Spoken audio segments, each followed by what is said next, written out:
بسم الله الرحمن الرحيم. وحلقة مباراة النادي الأهلي والزمالك. كل الناس اللي سمعت حلقة امبارح عن ليلة المباراة هو ده اللي حصل النهاردة. اتكلمت امبارح لكل الناس اللي سمعت، اتكلمت امبارح عن التشكيل بتاع النادي الأهلي، واتمنيت ان كولر يبدأ صح. اتكلمت وقلت ان عمر كمال هيبدأ قدام هاني، قلت ان عمر كمال هيبدأ هاف رايت مش هيبدأ باك رايت.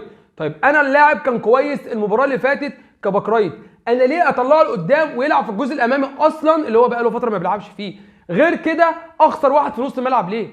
طب ما انا العب بواحد هاف رايت ويضم معايا في نص الملعب عشان نقفل على لاعبي نادي الزمالك. اتكلمت في حلقه امبارح عن كل ده وقلت ان احمد حمدي وناصر ناصر ماهر واحمد حمدي اذا لعبوا هيقدروا يشتغلوا على الاستحواذ بتاع نادي الزمالك، وانا هفقد الاستحواذ وهيعملوا خطوره عليا.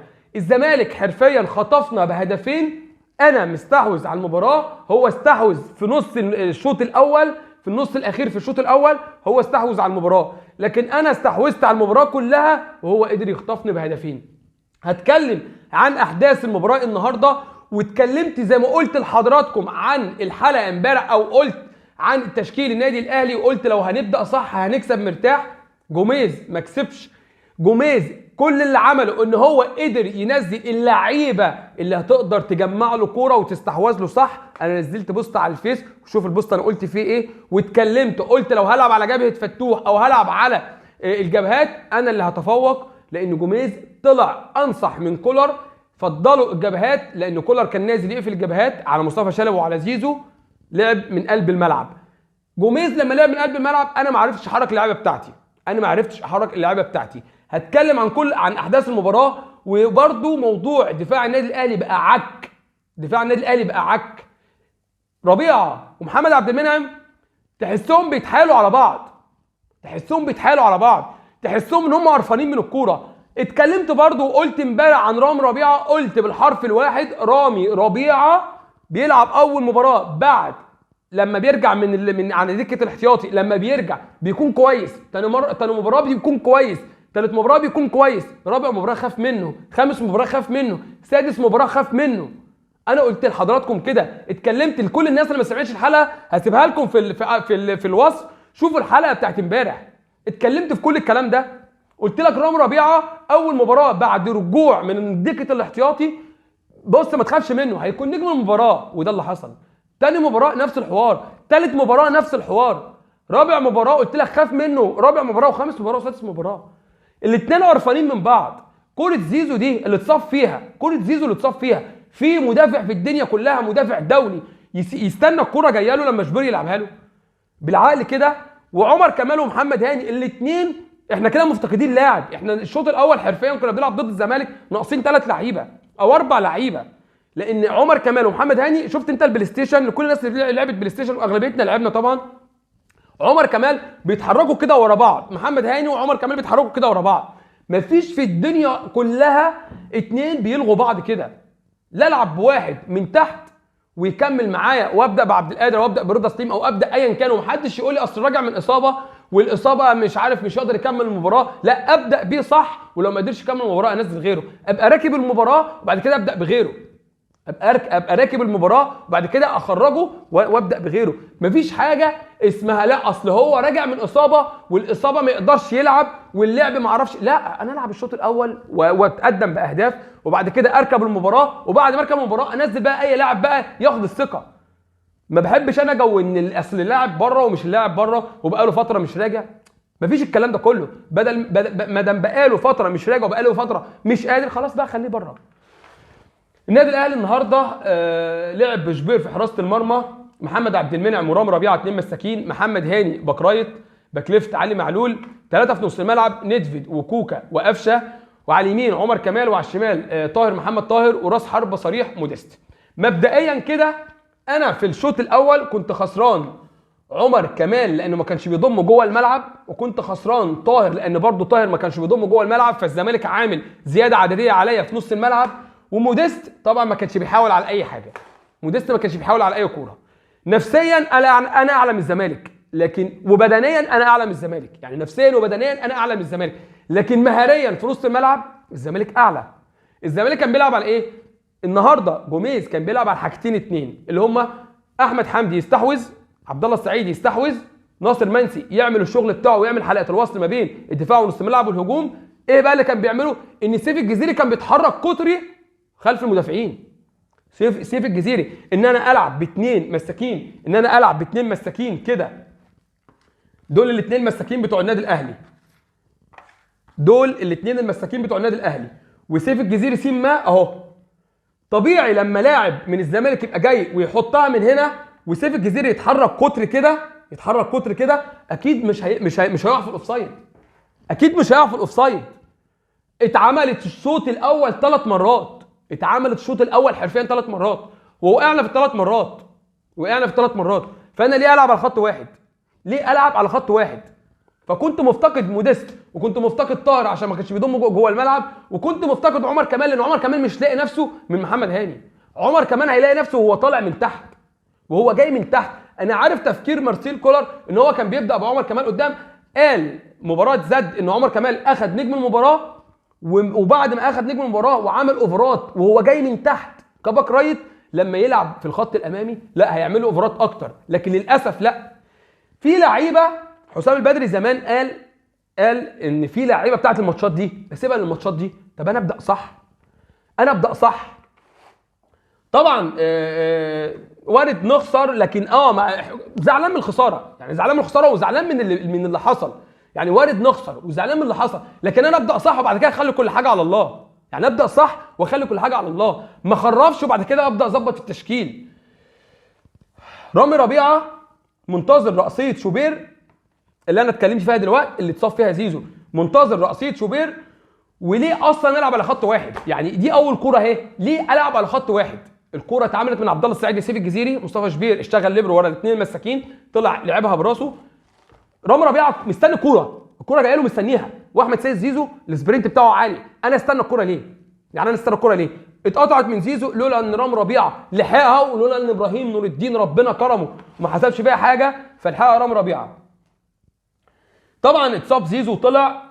كلمه قلتها اقسم بالله لو وراها لحضراتكم، قلت يا خوفي من موتيانا المجهول، قلت يا خوفي من موتيانا المجهول. موتيانا الناس اللي ممكن اللي هو نزل اللاعب رقم 40 بتاع نادي الزمالك الاشول، قلت هيعمل مباراه كويسه. في ناس كتيره شايفاه مش قد كده، لكن اللاعب بيعرف يحط الكره تحت رجله كويس. قلت يا خوفي من موتيانا المجهول، قلت يا خوفي من موتيانا المجهول.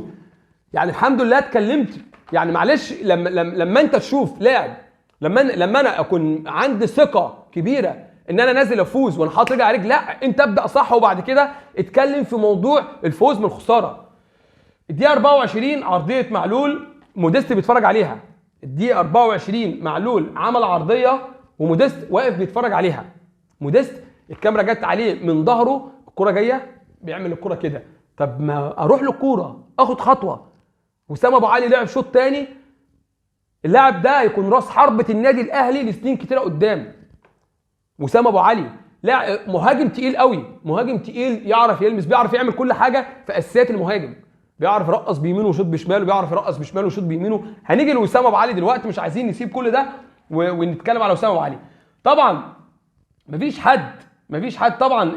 انا كنت بلعب النهارده ان انا اسند على موديست، اسند للاطراف، وللاسف مفيش كوره اصلا وصلت لموديست. غير كده ان هو اصلا ما بيجريش. ماتشات الاهلي والزمالك محتاجه كهرباء، محتاجه جري، محتاجه كهرباء، محتاجه اللعيبه اللي هي لعبه الماتشات دي، اللي هي بتعرف تلعب الماتشات دي. انا اصلا كنت مريح دفاع الزمالك، يعني انا كنت مريح دفاع الزمالك. الزمالك كان بيعتمد على ايه؟ الزمالك كان بيعتمد على تجميع الكوره عن طريق عبد الله السعيد وناصر ماهر واحمد حمدي. الزمالك كان بيعتمد على دي بس. الزمالك كان بيعتمد على دي بس. الاهلي قفل الاطراف والزمالك لعب من قلب الملعب. الزمالك قفل الاطراف، الاهلي قفل الاطراف بعمر كمال وطاهر وبمعلول ومحمد هاني، والزمالك لعب من قلب الملعب. كان بيلعبوا على مين؟ كان بيلعبوا على قفشه وعلى كوكا لوحدهم. لما عمرو السوليه نزل وقفلنا نص الملعب، شوف ايه اللي حصل. لما عملنا مرونه حركيه من رضا سليم، وكمان احمد عبد القادر لما نزل بقى في مرونه حركيه، قفلنا نص الملعب واستحوذنا على المباراه.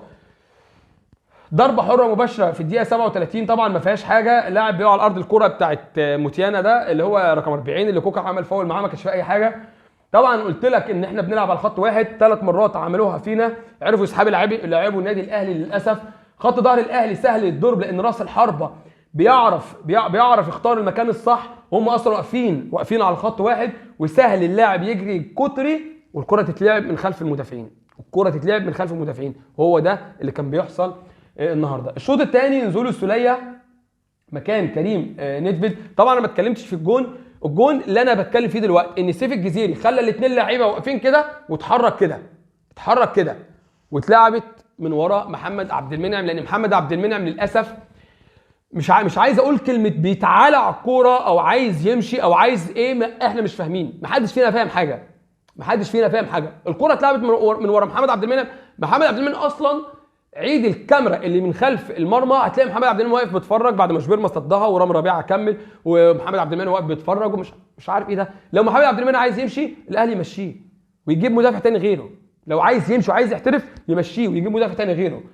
نزول السلامه مكان كريم نيدفيد، ونزول رضا سليم مكان محمد طاهر، ونزول وسام ابو علي مكان موديست. الدقيقه 57 محمد عواد لعب كوره بايده، الكوره دي انا حددت عليها علامه بالتحديد كده عشان خاطر اوري لحضراتكم لاعبي النادي الاهلي اصلا كانوا واقفين ازاي.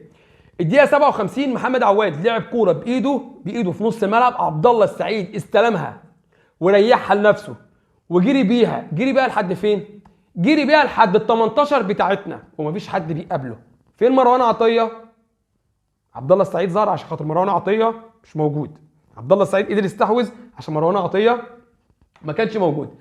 استلمها لوحده وكمل بيها لحد ال 18. ولا عرضيه من علي معلول او عمر كمال كانت صح، ولا عرضيه من علي معلول او عمر كمال ولا عرضيه صح. يا دوب هي عرضيه في الشوط الاول اللي موديست واقف بيتفرج عليها.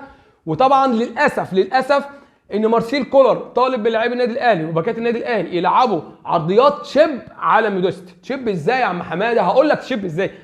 ما بيلعبهاش صريحه، ما بيلعبهاش قويه زي ما عمر كمال ما كان بيلعبها. ما بيلعبهاش قويه كده، عايزها تتعمل كده لموديست عشان خاطر هو طويل ويطلع يلعب بدماغه. خروج هاني ونزول عبد القادر، وعمر كمال رجع للخلف كباك رايت. وطبعا هيجي من تحت افضل، عمر كمال هيجي من تحت افضل، وده اللي حصل فعلا. ان احنا لما رضا سليم نزل بدانا نبدا كوره كويسه. لما ظبط التشكيل في الشوط الثاني استحوذنا على المباراه من اول دقيقه، من الشوط الثاني من اول دقيقه لاخر دقيقه. زائد ان الزمالك الكوره لما جت اوت، الاهلي اصلا اخر ماتشات او اخر 5-6 ماتشات بيدخل فيه اهداف في اخر 10 دقائق. الاوت جه عارف ان الزناري هيلعبها طويله، وقلت لواحد كان بيتفرج معايا، واحد صاحبي كان بيتفرج معايا على الماتش، قلت له الكوره دي ربنا يسترها منها، ربنا يسترها علينا منها. الكوره العاليه دي لاعبي النادي الاهلي مش قادرين يطلعوا الكوره بدماغهم. كل اللعيبه، محمد عبد المنعم لما طلعها من قدام دونجا، لما عمر كمال لما سيف الجزيري عمل باكورد، ده عمر كمال لو حط وشه بس في الكوره وعمل ايده كده كانت فاول على الجزيري، كان يبقى فاول على الجزيري. احمد كوكا الكوره وهي بتتشاط حطها برضه احمد كوكا حط ظهره للاعب، ادى ظهره لسيف الجزيري. مفيش في الدنيا كده. جوميز ريح لاعبي النادي الاهلي من الاستحواذ لما خرج احمد حمدي وعبد الله السعيد وبعد منهم ناصر ماهر.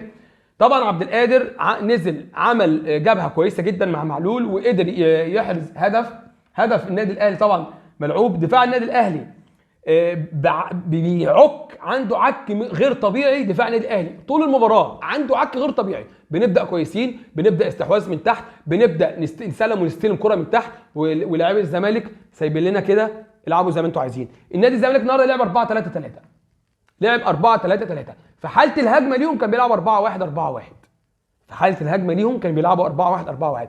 الهجمه عليهم عبد الله السعيد بيسقط وناصر ماهر بيسقط، كان بيلعبوا 4-4-2. هنروح لوسام ابو علي. وسام ابو علي بغض النظر عن الهزيمه، وسام ابو علي عمل شوط ولا اروع، عمل شوط ضد زد ولا اروع. لاعب طويل، لاعب كويس. مدام مارسيل كولر عايز لاعب طويل، فوسام ابو علي لاعب طويل.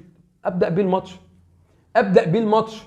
هتقول لي اصل اللاعب راجع من اصابه. ما حدش يقول يا جدعان اللاعب راجع من اصابه، ما حدش يقول ان اللاعب راجع من اصابه. مفيش حاجه اسمها راجع من اصابه، في حاجه اسمها ابدا الشوط الاول اجيب هدف وبعد كده بقى يحلها الف حلاله، واللاعب بقى خلاص تعب اطلعه وانزل واحد ياخد الثقه. قلت الكلام ده في اول الفيديو مش عايز اعيده تاني. الكره بقى كره الهدف اللي انا اتكلمت فيها من البدايه خالص، الزناري لعبها طويله لحد قادر يطلعها، ولا حد قادر اصلا يلعبها بهده بره المنطقه، ودفاع النادي الاهلي بقى بيقدم عك كروي، وبقينا اصلا بنستقبل اهداف في اخر 10 دقائق. ايه الموضوع؟ محدش عارف حاجه. ايه الموضوع؟ محدش عارف حاجه. عندنا مباراه مع مازيمبي يوم 19 ان شاء الله، ربنا يكرمنا فيها ويوفقنا فيها ونشوف مدافع كويس. غياب ياسر ابراهيم مأثر كتير جدا. لو عبد المنعم عايز يحترف مع الف سلامه، على السلامه والقلب ادعي له. لو هقيم لاعبي النادي الاهلي مش هدي لاي لاعب اكتر من 5/10 باستثناء محمد مجدي قفشه. باستثناء محمد مجدي قفشه. هارد لك للاعبي النادي الاهلي، كوره مكسب وخساره، ويمكن وارد كل حاجه تحصل في الكوره، ووارد طبعا مش هنفضل نكسب على طول. احنا اخر مباراه الزمالك كسبنا فيها من 1300 يوم، فوارد كل حاجه تحصل، ووارد كل حاجه بالتحديد في الكوره تحصل. لكن محتاج مارسيل كولر يشوف موضوع دفاع النادي الاهلي، محتاج مارسيل كولر يشوف الاهداف اللي تدخل فينا اخر 10 دقائق، محتاج مارسيل كولر يشوف ايه السلبيات اللي عندنا في الدفاع، محتاج مارسيل كولر يشوف السلبيات اللي عندنا في الدفاع. في ماتش سيمبا في ماتش سيمبا في مصر ما كناش قد كده برضو دفاعيا، لكن ربنا كرمنا وكسبنا. في ماتش سيمبا هناك نفس الموضوع، رايحين نلاعب مازيمبي حدث ولا حرج. مش هقول لك اكتر من هي ما بترحمش على ارضها، ما بترحمش على ارضها. ولا هتكلم بقى على الكوره اللي كانت بتغيب بره، ولا هتكلم على الكلام ده كله، ولا هتكلم على فرحه الزمالك الاوفر. اصلا فرحه اللعيبه الاوفر، احنا لما بنكسب ما بتروحش بالطريقه دي، لكن فرحه اللعيبه الاوفر بتثبت حاجات كتيره جدا. مش هتكلم بقى طبعا فيها انا الحلقه كلها عن اداء النادي الاهلي، وهو ده اللي يهمنا. فكل التوفيق ان شاء الله للنادي الاهلي باذن الله الفتره اللي جايه ان شاء الله، وكل التوفيق في ماتش مازيمبي ان شاء الله. السلام عليكم.